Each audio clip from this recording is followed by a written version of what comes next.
Good morning. Look at that. I was quick. I was quick today. So there's not many people here yet. But good morning. How's it going? Um yes, I'm filling in for the January 6th hearing. I was actually going to go live with that today, but it's pushed now because of the hurricane. They decided to delay it. So it's going to be in October sometime. I don't know. But whatever. Good morning. Hello. Welcome. I am streaming right now in the morning because I don't really know what I should talk about. So I figured I would talk to all you lovely people and see what's going on. I mean, there isn't a lack of news. In fact, there's too much news. The issue is a lack of focus and knowing where to put my time because that can be a problem. So we'll go through, some stories that I just collected or came across briefly and have a chat, have a good time. Probably out of here by noon. I'm not sure if I'll even keep the stream up. I may just pull it down. So if you're here live, this may be the only way to view it. So congrats, I think, maybe. Hello, everybody.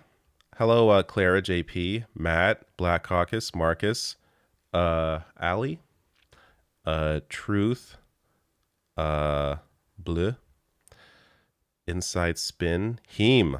What's up, Heem? A lot of people here. Dustin, Terrence, Panic. Those are all the chatters there. So,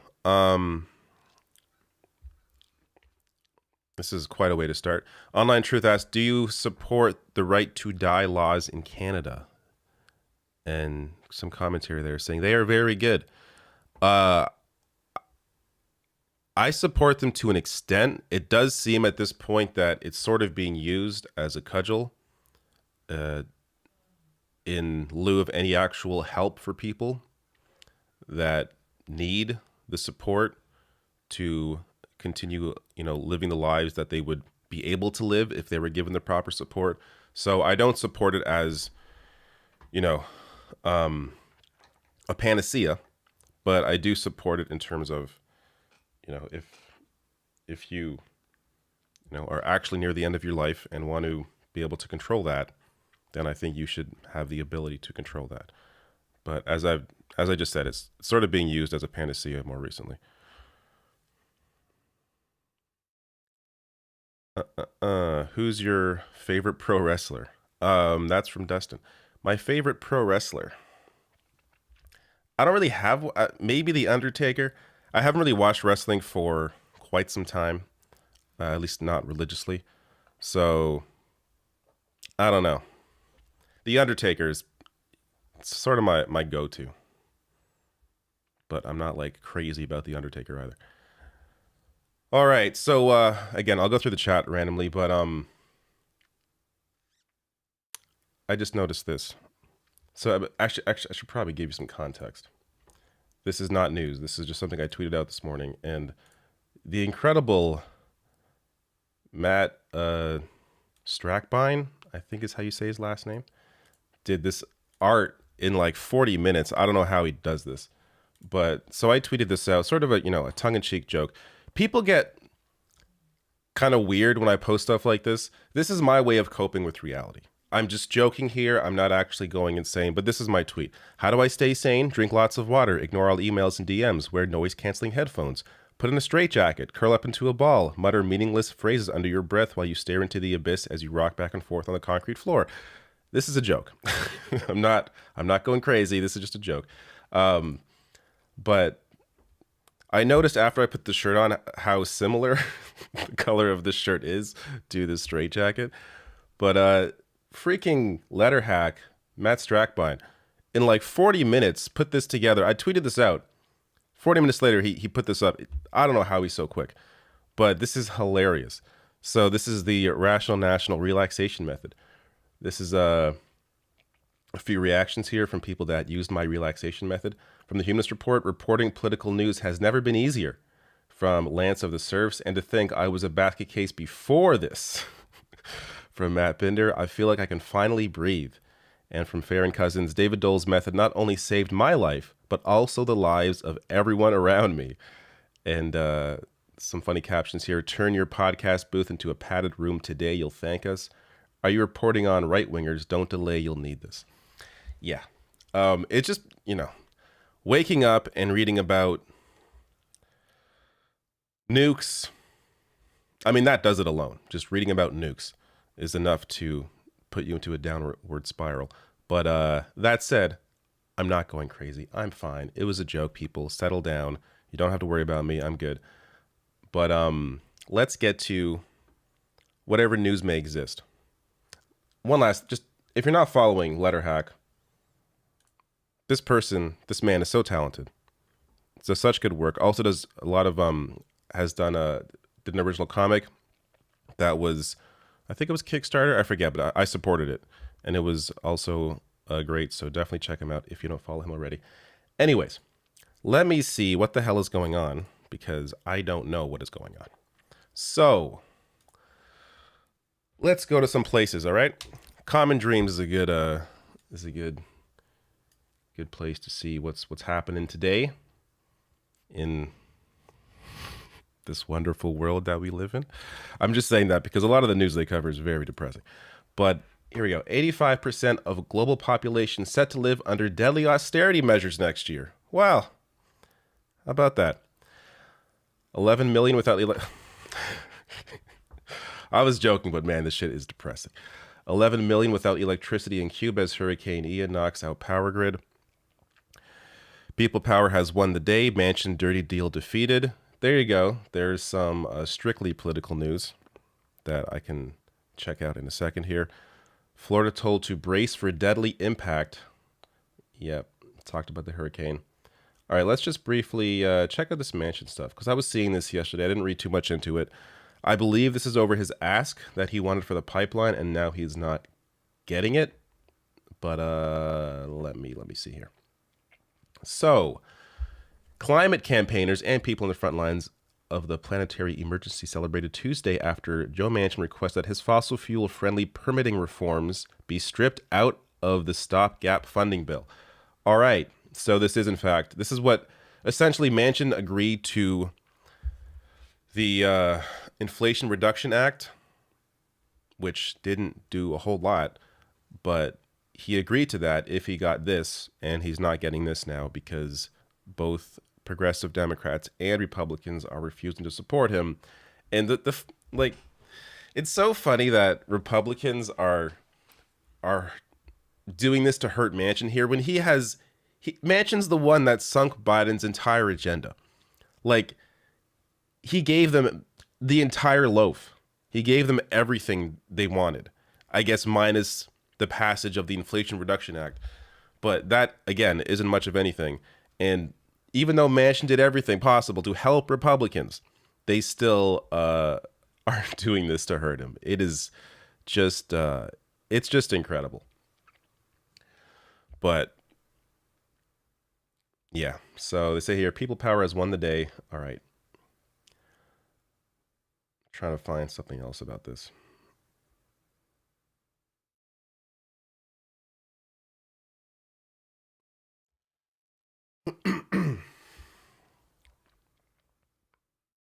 All right. Well, anyways, good news. So no more, I guess, Mountain Valley Pipeline. This idea that you can properly address climate change while building new pipeline projects is just completely nuts. Actually, you know what? I'm going to go down here. This is better. This is better for a live stream. There we go. But I don't know. Maybe I'll dig into that more later for a video. We'll see. I'd rather just chat, to be honest with you. I want to see what you all are doing. Lloyd says, "Go Leafs, go." I agree. When does the season start? It must start next week, right?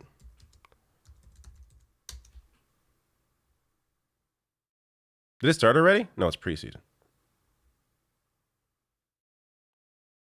Well, I think it's starting soon. So I am ready for more heartbreak this year, as I am every year. But whatever. That's what being a Leaf fan is all about. Because one day, the Leafs will win the Stanley Cup, and it'll be all this pain will have been worth it.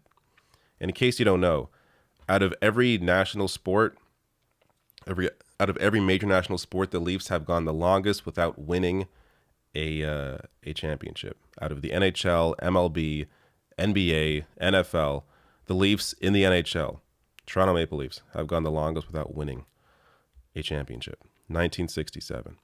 It's quite something. It's an amazing record. Hugh Jackman back as Wolverine. Now that's the kind of news that's worth talking about. I don't know how I feel about that though. I feel like he kind of end the role with Logan. I'm not sure how they're going to do that, but I guess I'll find out. Though I'm not the hugest Deadpool fan. I'm not a big fan of that actor. No offense to him, he's fine, but just I find him kind of grating personally. But I'm sure he's a nice guy. Not Hugh Jackman. I'm talking about who's the guy that plays Deadpool? That guy. I find that guy kind of annoying. But whatever. It's all good.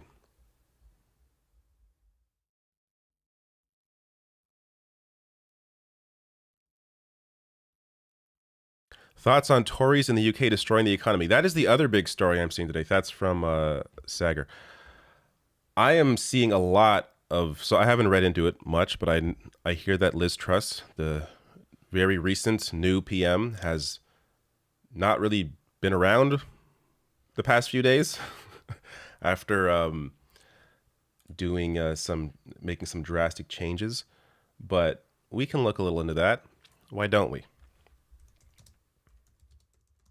And I was already seeing rumblings of there potentially being a no confidence vote, which would be hilarious to be potentially replaced this quickly.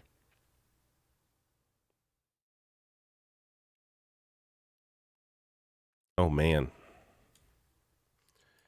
UK markets have lost 500 billion since Liz Truss took over.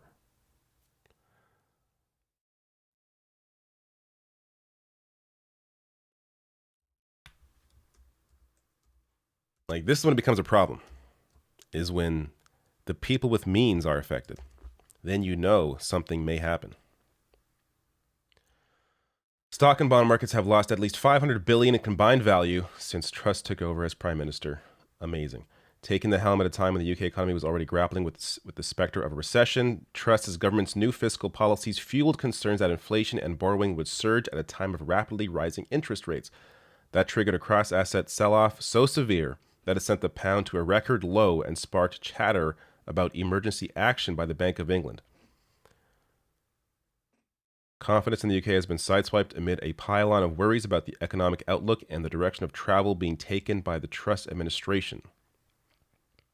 Only a U-turn in the slash and spend policies is likely to significantly restore optimism, but the administration is digging in its heels.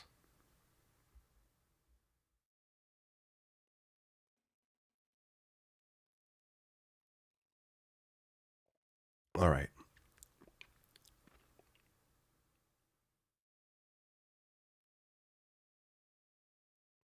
I feel like Bloomberg isn't the best place to be informed on this. I'm sure someone else has written something much better.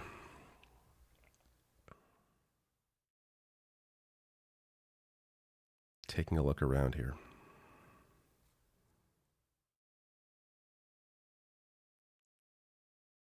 Who's trustworthy when it comes to writing in the UK? Like, I know, random journalists like Owen Jones, but has he written anything about this? Or anybody else? Let's see.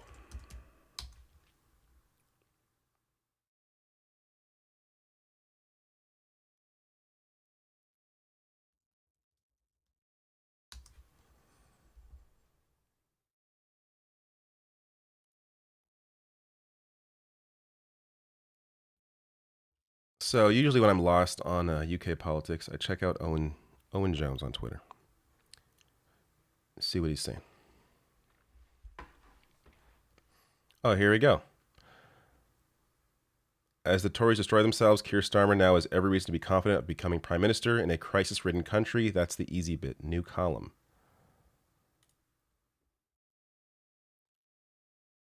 So I guess this is the worry or the question is, even if, let's say, an election is triggered, is Labour going to be able to get the support they need from young voters to be able to defeat the Tories? Because there has been a lot of, or a complete lack of confidence and support for this Keir Starmer version of Labour, that I feel like it's going to take a lot of work on his part to be able to win some of that back. Unless the hatred for the Tories are so strong that they're going to have people swinging back to Labour, like from the Tories.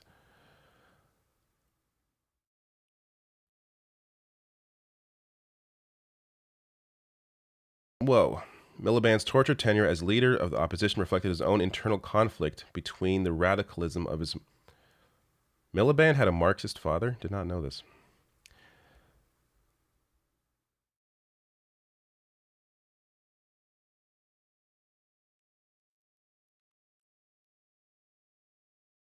Do not expect the Labour's leaders, left-wing critics in the party, who have been ruthlessly marginalized under his leadership, to fall silent. After all, he was seeking votes in the leadership race. When he was seeking votes in the leadership race, Starmer made a series of pledges, such as putting water and energy in public hands and working shoulder to shoulder with trade unions. He then broke them when he was safely elected. If he's broken promises before, what reason to believe he won't do so again? A state energy company and a sovereign wealth fund could, if properly resourced, be genuinely transformative, or they could be tokenistic gimmicks.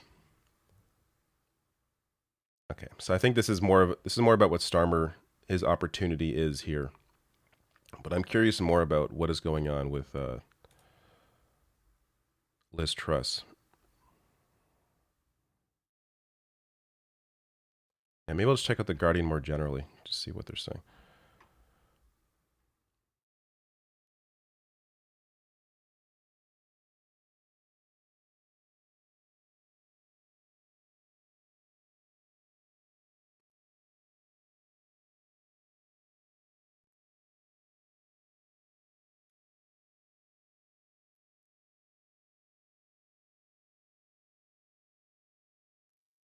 Yeah, so this is largely about their massive tax cuts to the rich. That was my understanding. So Liz Truss and Kwasi Kwarteng, is that right, are under increasing pressure from Conservative MPs to U-turn their tax-cutting plans as the pound tumbled again after the Bank of England's emergency intervention.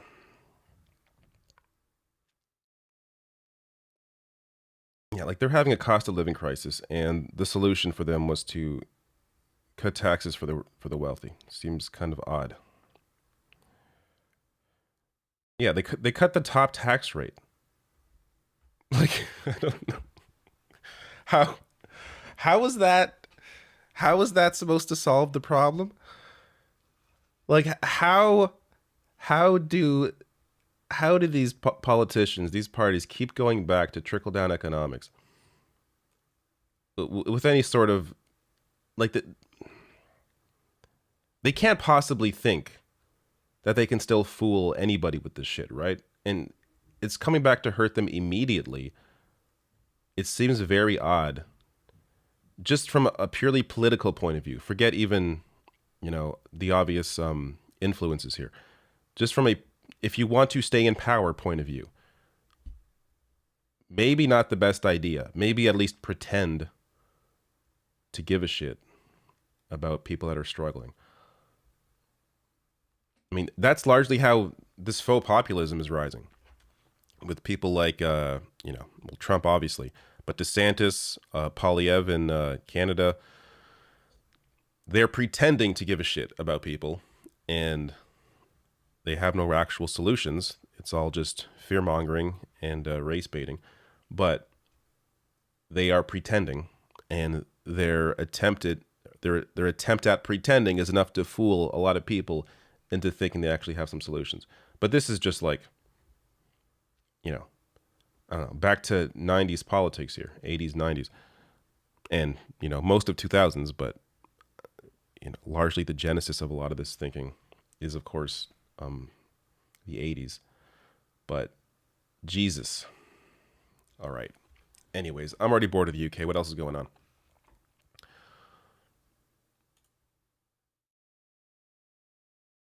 You should cover Sagar and Jetty carrying water for fascism and praising the election of the fascist Nazi sympathizer in Italy as a populist uprising.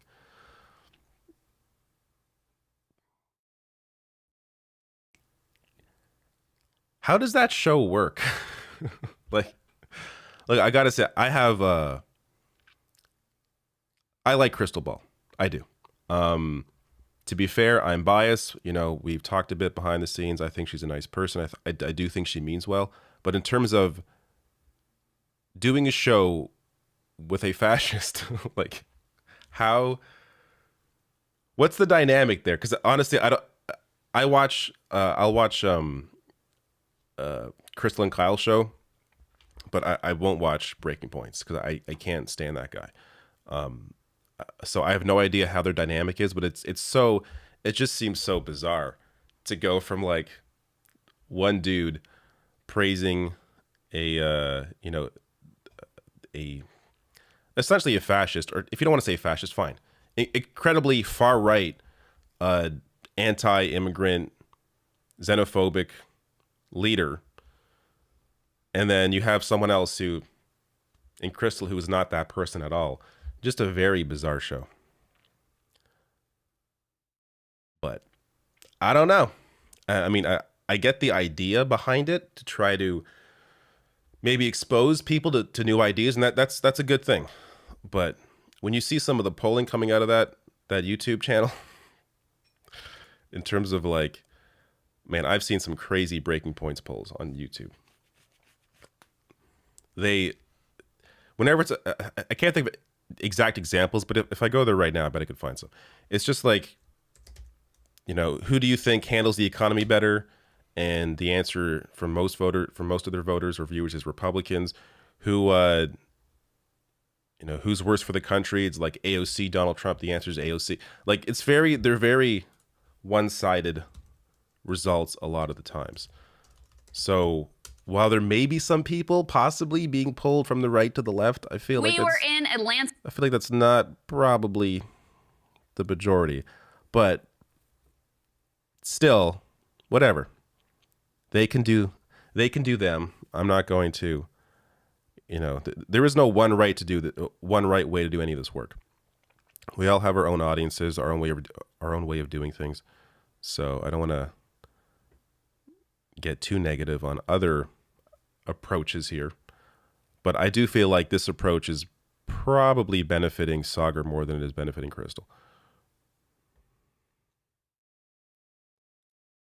Okay, well, no, to be fair, look, here we go. Here's one. Which party do you prefer on abortion? Democrats won this one, so there you go.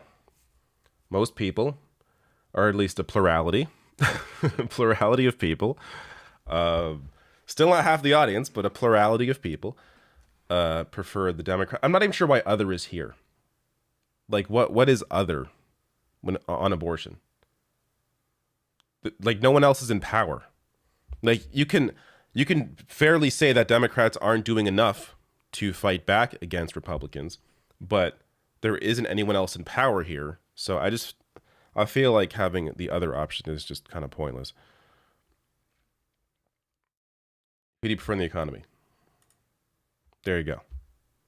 That's what I'm talking about. I don't know. Whatever. It's not my show. I'm not going to, and other again. Who is other? What is other? Like, you're putting the Greens, Libertarian Party, all other third parties into one grouping. It's bizarre to do that. But whatever, that's fine. We can move on. What else is happening?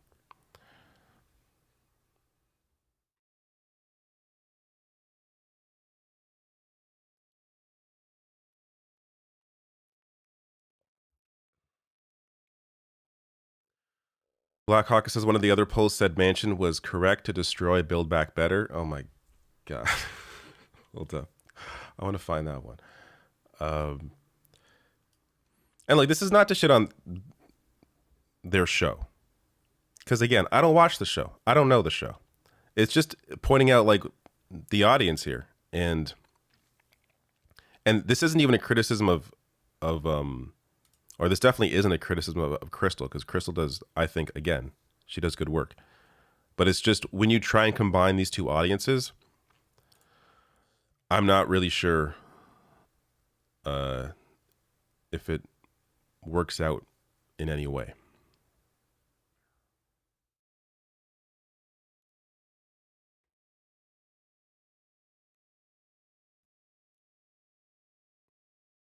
Okay, like, okay, the last ones I'm showing, I just want to show you these ones because these make me laugh.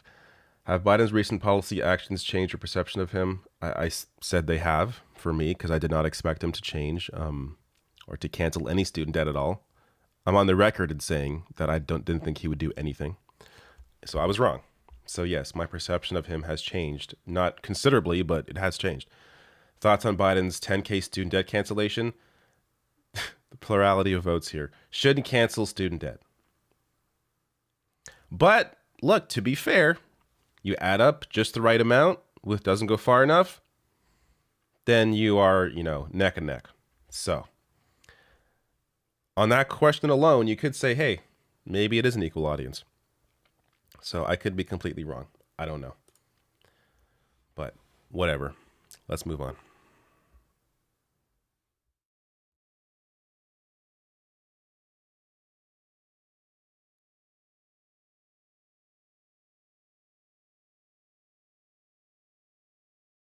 Black Caucus says, I just missed it.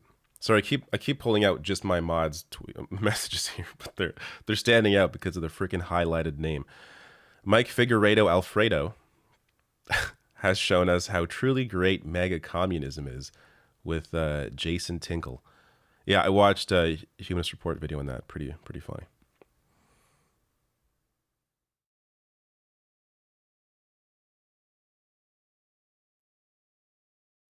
Breaking Points does have nice production. I have not watched it, but from screenshots that I've seen, it does look like it's nice production. It's a nice set.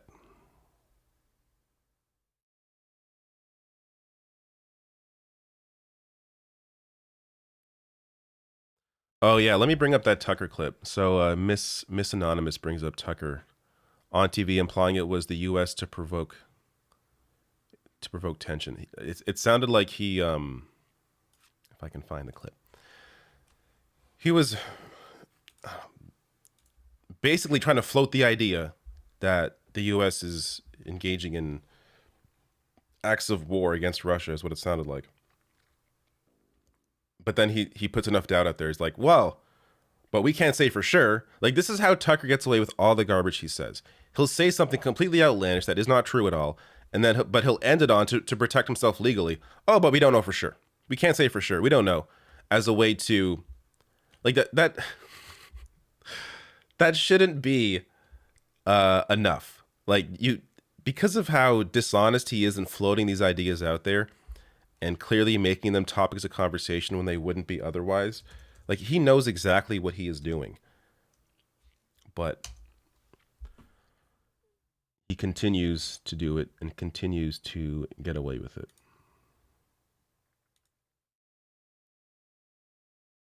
This is amazing. After suggesting the U.S. blew up the pipelines, Tucker starts listing possible options for the Russian retaliation. Action has a reaction, equal and opposite. Blow up the Nord Stream pipelines? Okay, we've entered a new phase, one in which the United States is directly at war with the largest nuclear power in the world. Doesn't mean it'll go nuclear immediately, but it does suggest there could be consequences. If we actually blew up the Nord Stream pipelines, why wouldn't Russia sever undersea internet cables? What would happen if they did that? What would happen if banks in London couldn't communicate with banks in New York. Just that one piece of it, leaving aside its potential effects on our power grid. But let's just say the banks couldn't communicate with each other for one day. What would the economic effect of that be? Oh, it would cascade downward into your house. We could have an actual collapse. We could wind up very quickly in third world conditions. Those are the stakes. Have the people behind this, the geniuses like Toria Nuland, considered the effects? Maybe they have. Maybe that was the point. What? Like, he goes down this hole that already is on incredibly shaky, completely fictional ground, and then talks about, here's what Russia could do. And then he brings on Tulsi. Let's check out Tulsi. Remember Tulsi Gabbard? Remember those people that were like, oh, she's the one you got to support over Bernie Sanders in 2020. Yes, we are the true left. She's the only true anti-war choice. She's the only true lefty. Yeah, get the fuck out of here. So here's Tulsi. If it turns out that the Biden administration actually blew up a natural gas pipeline or okayed someone else's sabotage of that pipeline, shouldn't there be a federal law that prevents them from lecturing the rest of us about climate change ever again? What? Okay. Yes, there should be a federal law on your speech to talk about climate change. I don't have the evidence of who was That's true, responsible for this. There will be consequences if that is ever found out. But we have the reality of what we're dealing with right before us today, which is if we continue down this path, we may end up with a nuclear holocaust. And so for us and for millions of people around the world, what are we going to do about it? We've got to call on our leaders to actually take a stand and fight for peace, fight for prosperity, fight for our future. Tucker's the kind of guy where if I don't want to get too down this hole, but let's say Putin uses a nuke. Tucker's the kind of guy who would run to his defense. He would say, "Oh, he was pushed to do it. He was pushed to nuke those people. He was pushed to nuke innocent people," not bring up the fact that he was the one to launch a nuke that did not need to be launched. This is what happens when you have a complete sociopath. Tucker, I did a video earlier this week that involved Tucker Carlson. Earlier this week, it was yesterday. This week just feels very long, but in one of the pieces that I reference, actually, I'll bring up the piece. There is some interesting history on Tucker Carlson. A lot of you likely already know this stuff, but in case you don't, you might find it a bit enlightening. So, first of all, as I mentioned in my piece, where is it? Carlson is the son. Let me zoom in on this. He is the son of Dick Carlson, a media executive who used to direct The Voice of America and is a former CEO of the Corporation for Public Broadcasting. So in my piece that I did yesterday, I brought this up because he was trying to claim that John Fetterman is a rich kid because he wears hoodies to political events. That somehow means he's a rich kid. Carlson to try and claim that someone else is a rich kid when he is the product of nepotism. His father, wealthy, well-connected, in important positions. Tucker went to private school with his brother. But something I found very interesting that I did not dive too deep into because I don't want to get too deep on Carlson was that his mother left the family when he was six. Totally bizarre situation, which I never talk about because it was actually not really part of my life at all. This sounds like a guy that wants to move on from the topic. Your mom leaving you at 6, that has to have an effect on who you become as an adult. It has to. Like it. So she didn't leave because she was like sick or anything. She left because she wanted to live a bohemian lifestyle. So like his mom basically abandoned him and the family. And that has to have, I mean, I feel like that history oozes out in his segments every day. Something else worth mentioning that I also didn't touch on. He applied to the CIA, but his application was denied. Was it? Was it denied? So he turned to journalism, from attempting to join the CIA to journalism. What a turn. So yeah, this is somebody who not very connected to the average person like he pretends to. He is apparently worth over $400 million, though those figures can sometimes be, exaggerated. It's hard to know exactly how much he's worth. But his father did remarry to somebody who was the heir to the Swanson dinner fortune. Tucker already, of course, very wealthy, but set to possibly inherit a lot more money. And he has like 6 yachts, 13 properties, 11 cars, likely more than that now. But, that's who he is. Meanwhile, he's on air every day talking about the plight of the working man and what's affecting the real people at home and what they got to be worried about. Yeah, okay.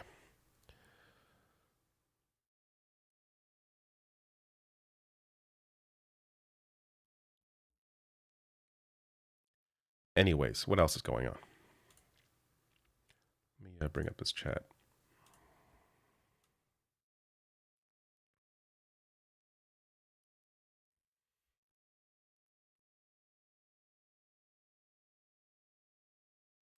Darren S says people don't just suddenly leave a marriage one day if they are happy. Of course not. No, but it wasn't just. It's one thing.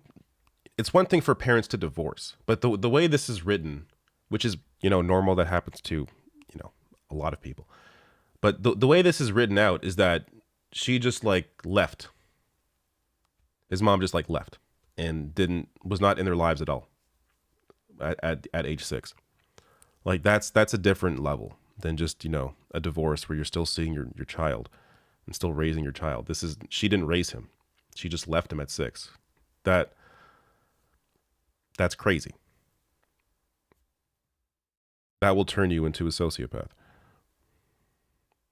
Not every time, but that combined with the immense privilege he had, this isn't, again, and to be clear, this is not to excuse anything he's done or said. It's just to help explain the genesis of people. Like, evil isn't just random. I mean, maybe sometimes it is. I don't know enough about evil people, but the vast majority of people who do bad things and are not good people, there is, life leads them to that position in some way or another.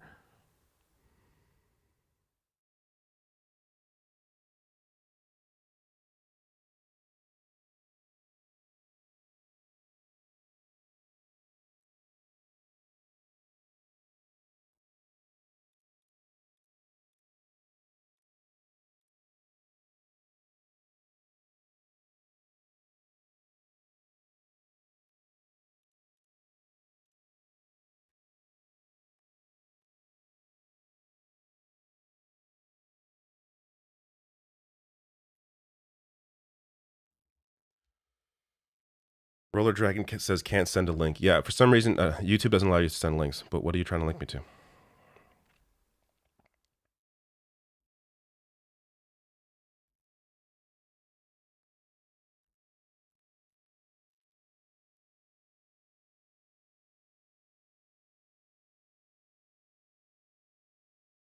Anyways, let me bring up.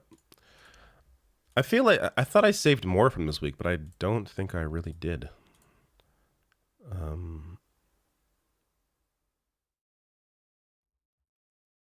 There was this. Let me bring this up. I almost included this. Sometimes my videos get a bit too chunky, so I removed this from my Fetterman video. But might as well bring this in. So, Kellyanne Conway, like they're really just throwing everything at the wall here, and everybody, to try and take down Fetterman with Fetterman's continued lead over Dr. Oz. Their gap, again, their race in Pennsylvania, Fetterman and Oz, the gap has closed a little bit. It went from like an 11-point gap to now it's like 7.1 according to 538.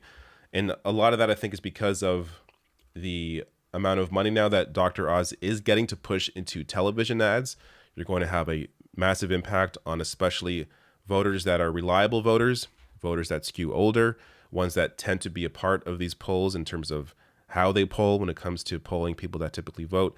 So that is pushing the race or narrowing the race considerably.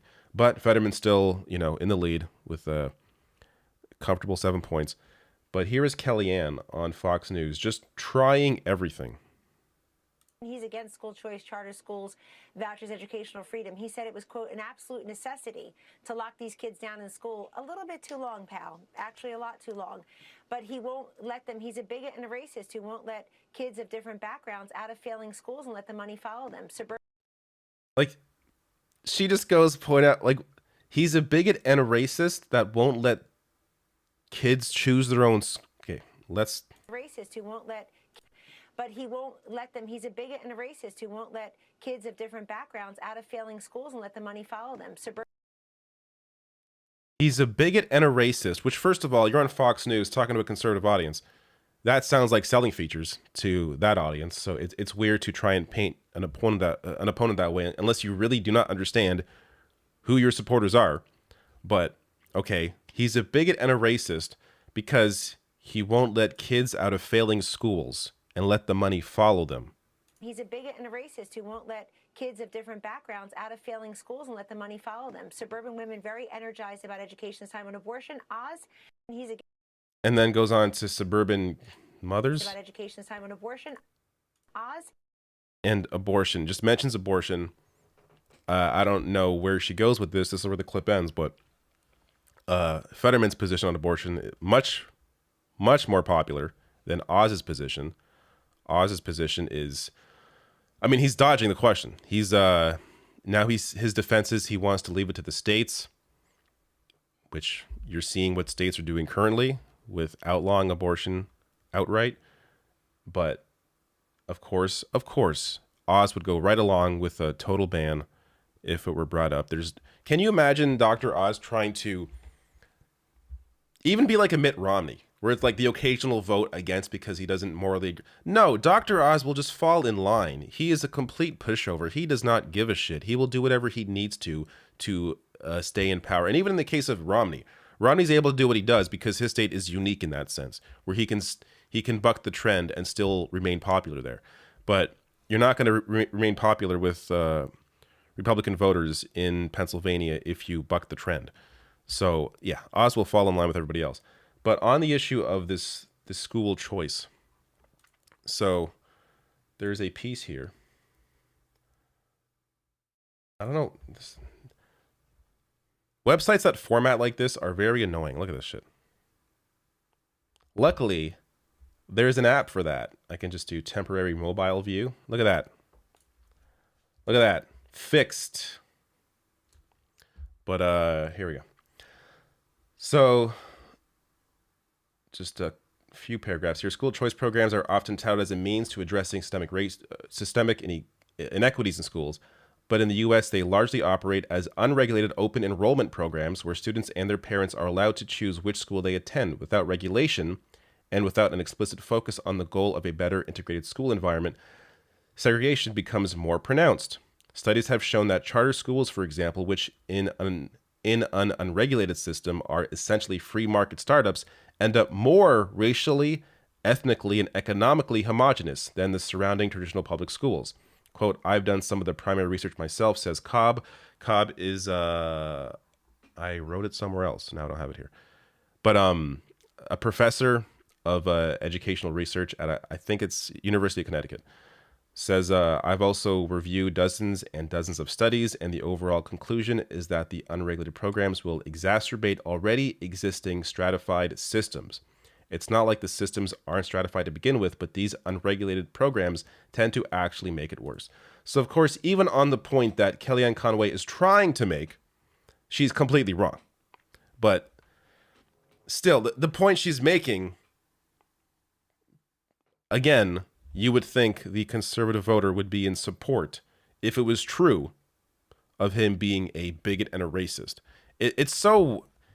I always find it weird. You don't see this very often.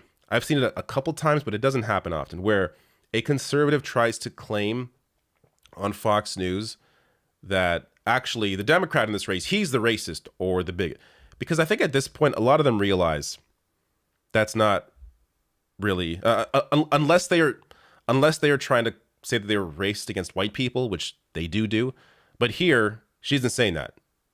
So, like, she's trying to use this in the traditional sense of racism and bigotry. It's just a weird line to use. But they are really running out of ideas in this race. So they're going to continue painting the airwaves with TV ads, with, radio ads as well. Try to muddy the waters around who Fetterman is, as they have, because they got nothing else. Like, what is Oz actually offering? Like, what is... Because all I've seen, like, Fetterman goes from clowning Oz to discussing what he supports, what he would vote for, being very clear in that, saying that he would vote to legalize abortion at a federal level. He talks about supporting a raise in the minimum wage. Talks about, specifics around healthcare and other issues. Whereas Oz is all just, he's either on the defense against Fetterman, or he's just trying to dance around questions around abortion or anything else. They don't have, like, what is the Republican platform right now? What is their platform? Do they have anything? It's just a really... It's bizarre to me that people are still able to, or that anybody is sold on just the complete, vapidness of the party. There's nothing there. It's all just fear-mongering and scapegoating and racism and bigotry, and that's what the party is at this point.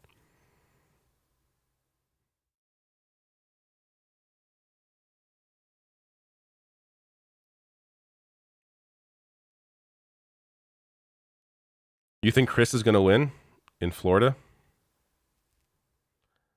We will see.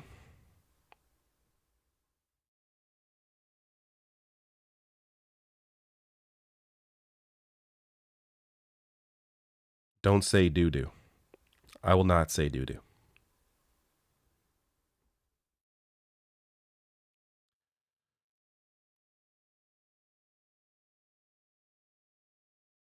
Kaylee, which I think is your name, O'Hara says, I like the longer, chunkier videos. They help me better pass the time at work. Thank you. I know some people like those and some people hate them. I saw when I started having a little more chunkier videos, like last month, the month before, I definitely saw some complaints from people that were used to the shorter videos. But it all depends on the day for me. Like, I think I tend to do longer videos now. But sometimes, especially, weekend videos, if I shoot a bunch of videos at once, or if I do a live stream on like a Friday, they tend to be a little shorter because I just don't have the time to do like 4 long videos in one day. But yeah, it depends on the story, for sure. And the thing is, when I do long videos, they are not artificially long. Like, they are long for a reason. There's usually multiple clips, multiple references. I'm not just like, talking for 20 minutes. Because honestly, I couldn't even do that. I wouldn't know how to do that. I need a reason to speak.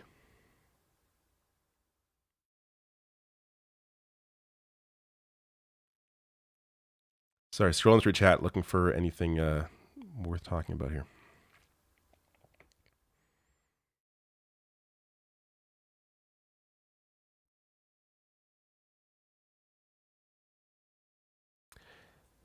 Hizzle Bizzle says, I like Val Demings, but I don't like Val Demings, but I will be voting for her. That is the correct perspective to have. Voting, as I've said many times, is simply a tool. Sometimes, in particular in primaries, you get to actually vote for who you like. But a lot of the time, when it comes to a general, you have to use your tool the best way you can use it. And that's usually, unfortunately, at this point, more of a defensive mechanism. But it is a tool. It is not a representation of your hopes and desires and whatever.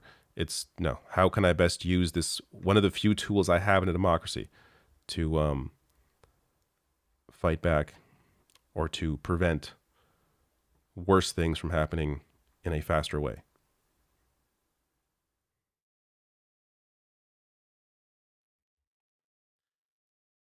Inside Spin also says the people you vote for also are usually tools. Also a good point. Bernard, I'm not going to touch that one, but that's a question that I rather not think about.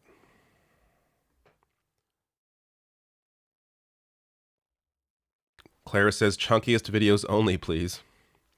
Well, the chunkiest of the chunky videos are live streams. Now, these maybe are, a little less focused, but if all you care about is the chunk, then live stream has you covered.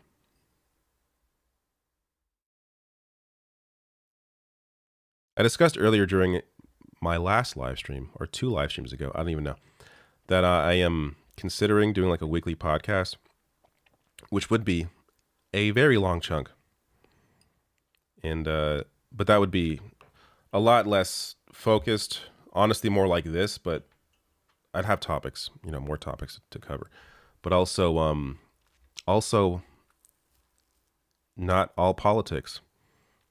I talk about other shit. Mostly for my own sanity, because this stuff sometimes gets a little too grating to be so focused on this shit. Jeff Anderson says, did you read Jared Kushner's book yet? Hell no, I did not.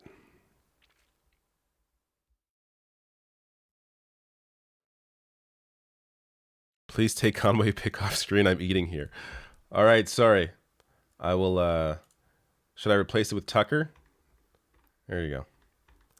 Conway's off screen. Now you got Tucker Carlson. No, who's a good replacement? Oh, good God. There no options here. Gonna have to open a whole new window. Here you go. Some protesters.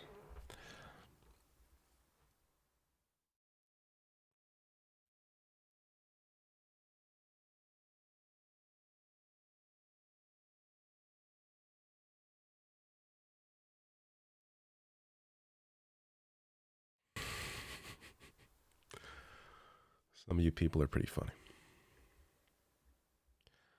There's conversations about a zucchini, Joe Biden, and Joe Manchin in the comments that I will not be touching.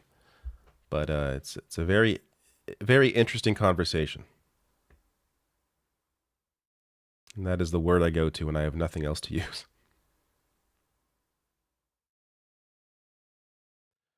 Antonio Costa says, David, do you think the Dems will hold the House, or is it a foregone conclusion that Republicans win it? To be honest, I have not analyzed that too closely. I can only go based on what I'm hearing generally, and that is it's essentially a toss-up right now. So I don't know. I can't give you a proper assessment at this time. But at the very least, it does seem Democrats will at least hold, one of them. So likely the Senate, But man, so much can change in terms of momentum and how, voters are feeling and all. And then actual voting day, when there's, issues on voting day, problems with voting machines or a lack of places to vote, long lineups, that has an impact as well. Though, maybe minor compared to the overall picture, but that still has an impact. And of course, gerrymandering plays into it. So it's hard to even. It's hard. It can be hard to trust polling sometimes, just generally because of how much does it take into account. And I would need someone who does this work to answer this question. How much does that take into account gerrymandering?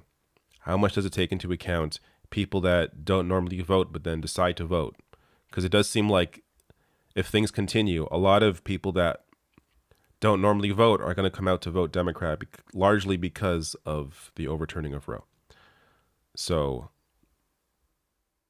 does that factor into the polling? Because I know my understanding is polling typically heavily favors usual voters or typical voters, people that have come out before, as they are more reliable to depend on when it comes to data. But I can't say for sure how reliable any of this stuff is. It's only sort of it is a guess, but it's a guess based on shaky data at this point, especially the way we've seen things unfold over the last, since Trump.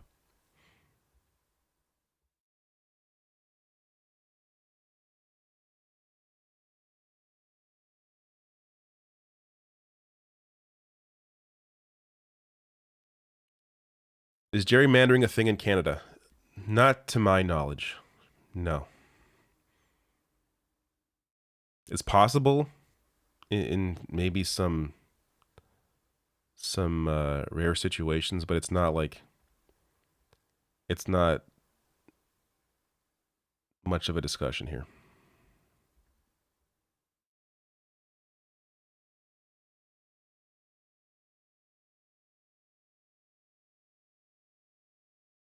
The biggest issue generally with the US and Canada and their voting system, in my opinion, is first past the post.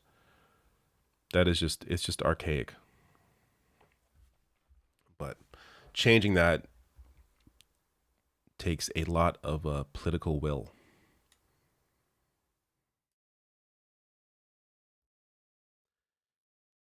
We will know for sure if Trump is running in 2024 after the midterms.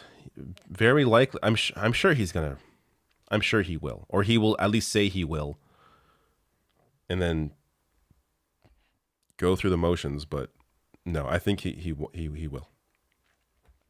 I think he views it as maybe one of his only ways to stay out of jail. Even though I would be shocked if he actually faced real repercussions in that sense for anything that he's done, because he's always gotten away with everything. So it's hard to imagine one of America's biggest criminals, Donald Trump, actually facing any consequences. But it's possible maybe he will. Wouldn't that be nice?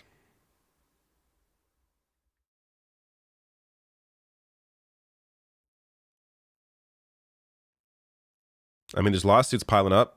That's something. I covered that one out of New York.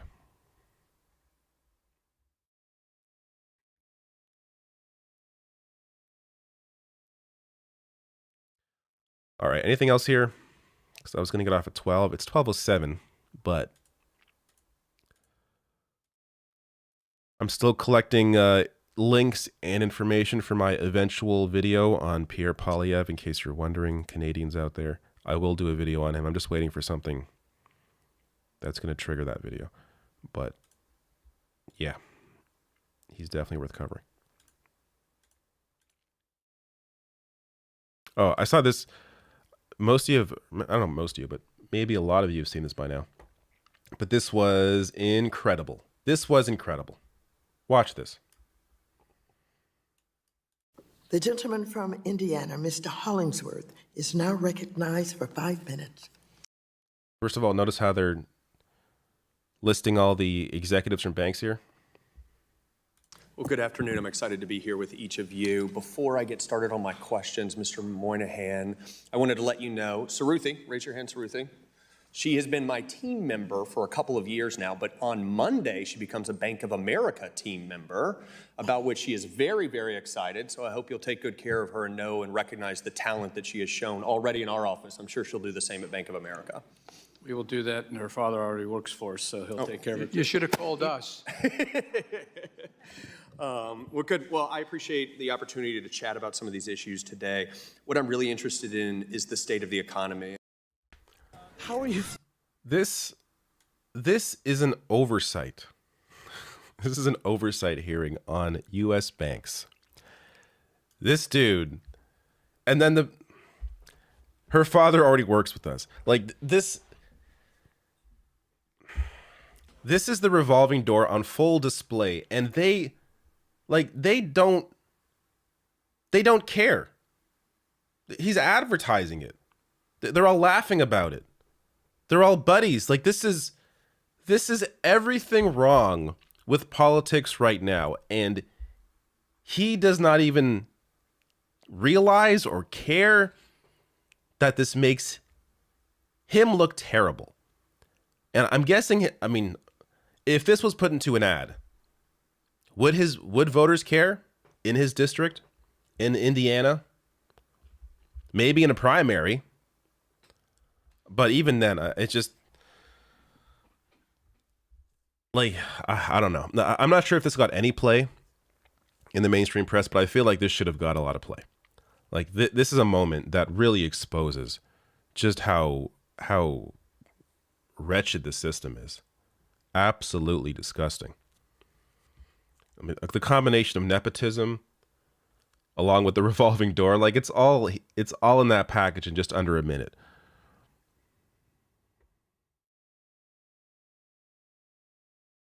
Yes, this is recent. I think this is from this week. I think. Or last week. Yeah, last week. But, Jesus Christ.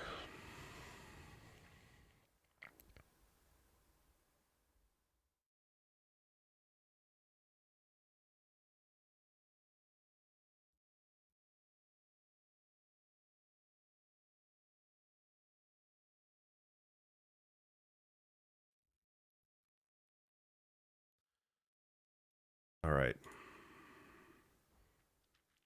This also happened last week. I didn't cover this. I forget what this is. Let's just watch it. Yeah, so it was during this same meeting. Mr. Scharf, workers at Wells Fargo have been advocating for a greater voice on the job for years. For the record, will you commit to neutrality in the workers' organizing effort and ensure that workers who speak out do not face retaliation? And this is, I'm looking for a yes or no response. We believe that we're best Yes or no? having a direct relationship with them. Is that a yes or a no? That is. Will you commit to neutrality in the workers' organizing effort and ensure? This is as loud as it goes. I used to have I don't think I have it now. I used to have an extension to raise the volume. But I don't. No, I don't have it now. There is no way I can raise this any louder. But basically, you can hear it enough, right? Like she's questioning these bank executives. Will you interfere in your employees if they decide to form a union? And none of them answer the question directly. I think eventually one of them do and basically say, no, I cannot commit to that. But the vast majority of them are just, avoiding it because of course they're going to interfere. Of course they are not going to commit to staying neutral. But again, this is the system. And unless you regulate these people in a way where they can't do that, they're going to keep doing it. And that was my understanding with the PRO Act. I'm not sure whatever happened to that.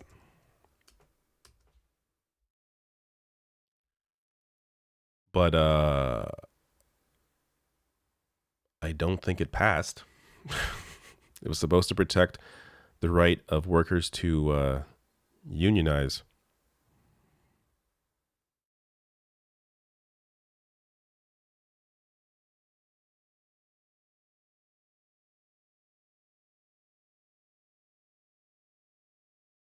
So it passed the House.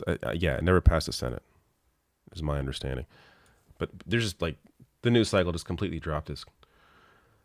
House Democrats passed bill that would protect worker organizing efforts. So that was like 18 months ago. Okay.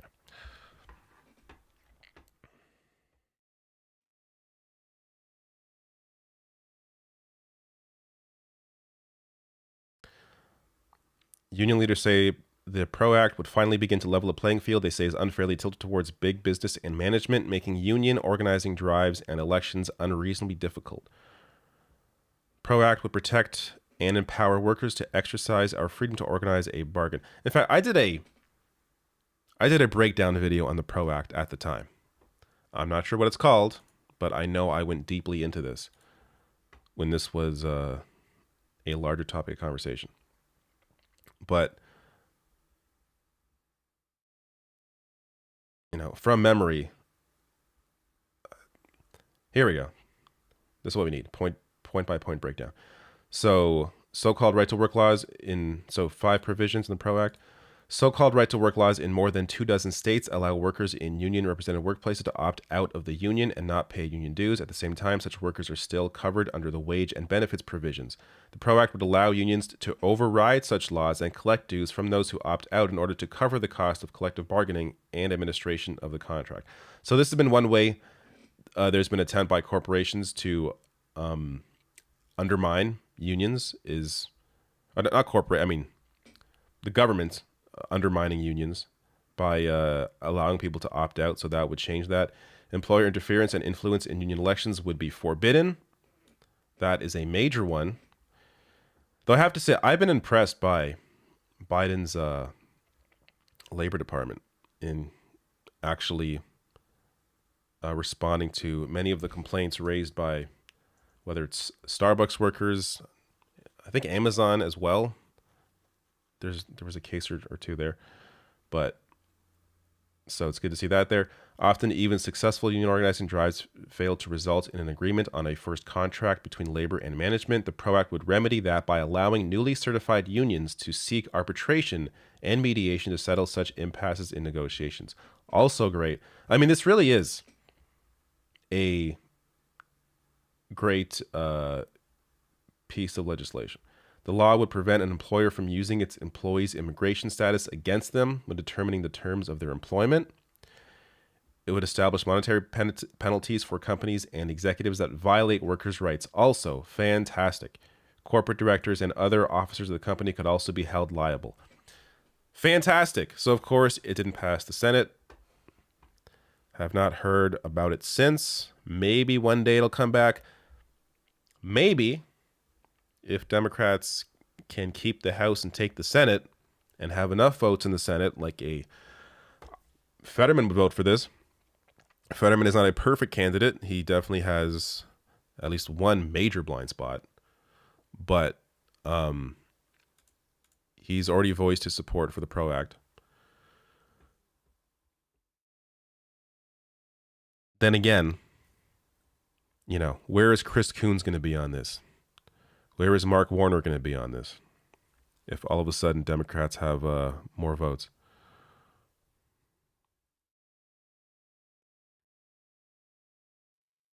Black Caucus says right to work laws are actually right to work for less laws. Yes, you are correct. Right to work for less. It is kind of incredible how these phrases and the terminology that we largely use has its roots in conservative propaganda.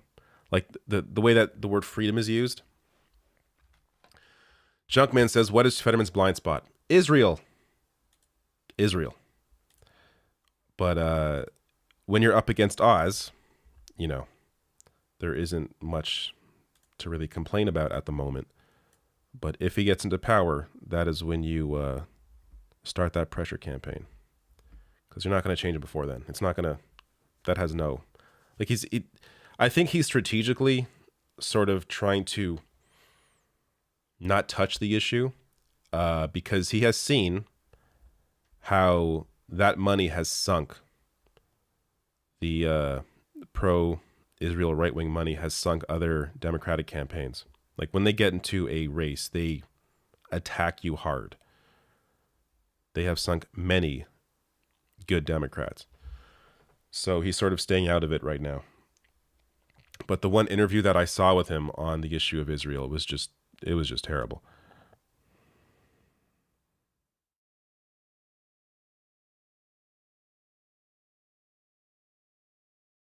XC says you can't really criticize Israel and succeed in American politics, unfortunately. I would say that's maybe only true for the initial victory. Though I think we've seen some examples on the contrary, like Cori Bush, for example. Though I'm not sure how vocal she was, but she won her race and never wavered on any of her positions. But when it comes to like a Senate race, you're probably right. But once you're in, I think you can change. I think you can be a lot more vocal about that. I mean, you see Bernie. Bernie keeps winning, maintaining his position, and he's very critical of the Israeli government.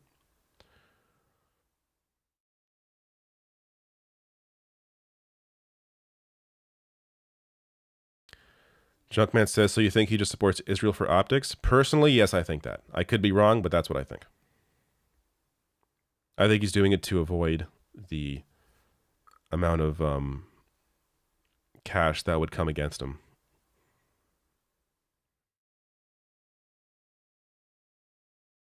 Because Fetterman had no position. I tried to dig into this. He had no position at all on Israel until like a few months ago when he did an interview with, I forget who it was. I think it was Jewish Insider. I'm not positive. But, he's been in government for a while and he never really voiced any position. But again, I don't want to focus too much. Like this is when I talk about, voting's a tool and you got to look at your choices. He's up against Oz. Oz is just a piece of shit. Like there's no comparison there. So to have only one issue where somebody is completely wrong is actually pretty good, considering where a lot of Democrats stand on most of these issues. Like context means a lot.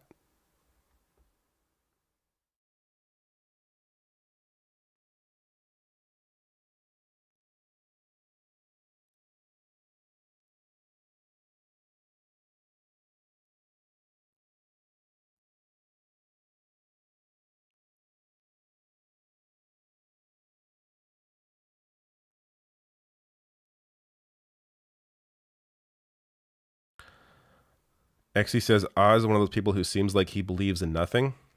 I agree completely. What he believes in is whatever he thinks will get him power. That's what he believes. Whatever he thinks will get him money, fame, and power is where he goes.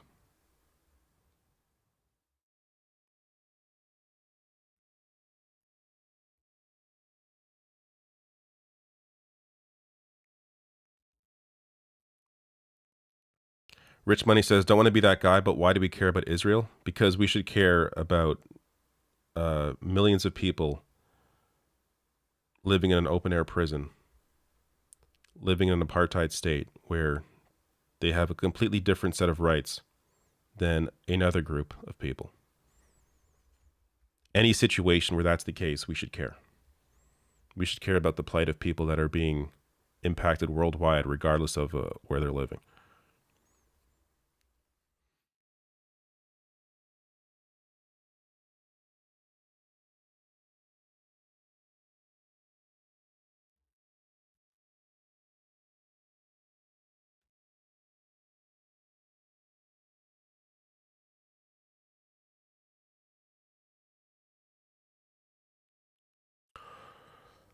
Koru says no notification again. What the hell? I would unclick that bell and re-click that bell and hit all. Something's going on. Some people get it, others don't. I don't know. But probably going to get off now. I went about a half an hour or 20 minutes longer than I planned to. But I still don't know what to cover today.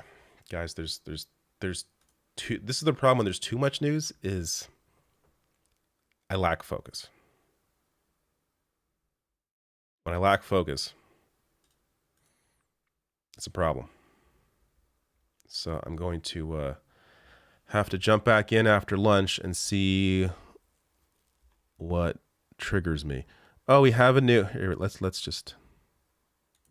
No, you know what? I'm not going to watch this. There's a Dave Rubin clip. It was just posted by Dave Rubin Clips, but he's very annoying, and I actually don't feel like watching him right now. All right. Anyways, time to get off. Before I get off, just one gaming related thing, because you know that's who I am. If it offends you, I apologize. Somebody on Twitter earlier, like I posted, hey guys, sometimes I tweet about games. I tweeted about like a game, and some person like criticized me for doing it. I just blocked them. Like, fuck off. If my shit annoys you, don't follow me. You can leave. If you don't like me talking about this shit, then you don't have to watch it. You can go away. But this poll, I was surprised by the results of this poll. Very surprised.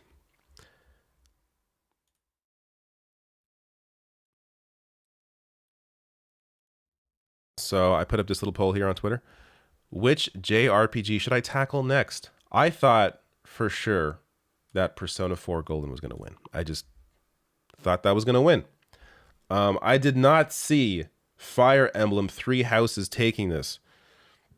But so far, Fire Emblem right there, that's taken it. So I am likely going to play that.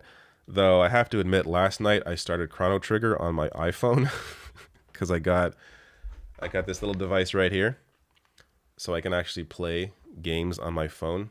And I may just have to finish Chrono Trigger first and then get into Fire Emblem. So I may have made a mistake putting this poll up before doing that. But whatever. I also started playing Muramasa on Vita. Also a mistake. It's funny, I put up a poll like, which game should I play next? And then I end up playing two games that were not in the poll. But regardless, I do feel like I should play through Chrono Trigger. I've heard so much about it. I didn't play JRPGs when I was younger, so I missed out on a ton. And it plays pretty well on the phone with the controller. So I'm enjoying it. It looks nice. The story's already got me hooked. I'm like an hour in, but I'm getting it. And then, oh yeah, Final Fantasy 3. That means the one on the SNES Mini, which I think is 6. So this is 6, is my understanding. So I should also play that. But I don't know. I think I'll finish Chrono Trigger and then play Fire Emblem, and then maybe like do it back and forth, like a classic, a new game, a classic, a new game. So after Three Houses, maybe I'll get to Final Fantasy 3. And then I think I'm going to play Golden on the console. I played like 30 minutes on Vita, and there's ghosting, or it doesn't look great on Vita. So I rather wait for the remaster that's coming out next year to play that. But anyways, Koru says, David, you're almost at 500,000 subs. That's true. You should hit subscribe if you aren't already subscribed. This is the case with all progressive media at this point. We are just like stagnant in our subs. They don't move. Kyle's been at like 973 or something forever, like for like a year. I think Human Support's hit a wall. I've hit a wall. So it's a little bizarre that it appears at some point our videos don't get out to new audiences, but it would help if the current audience at least subscribes. So definitely subscribe and hit the bell icon. All right. Thank you all so much for showing up. I'll figure out what I'm covering later. I'm sure there'll be a video up later. If you haven't seen my videos this week, check the page, watch them, and tell me what you think. All right? Darren says, keep doing guest spots. You should get boosts from that. there's so much work. Guest spots. It's hard for me. This is the biggest issue with me in guest spots is I am sick every other week. I'm sick right now. Every other week I've been sick. So it's tough to be able to, you know, try and keep some kind of schedule like that. But maybe when I stop getting sick all the time, I can get back to doing that. All right. Thank you all, and see you later. Goodbye.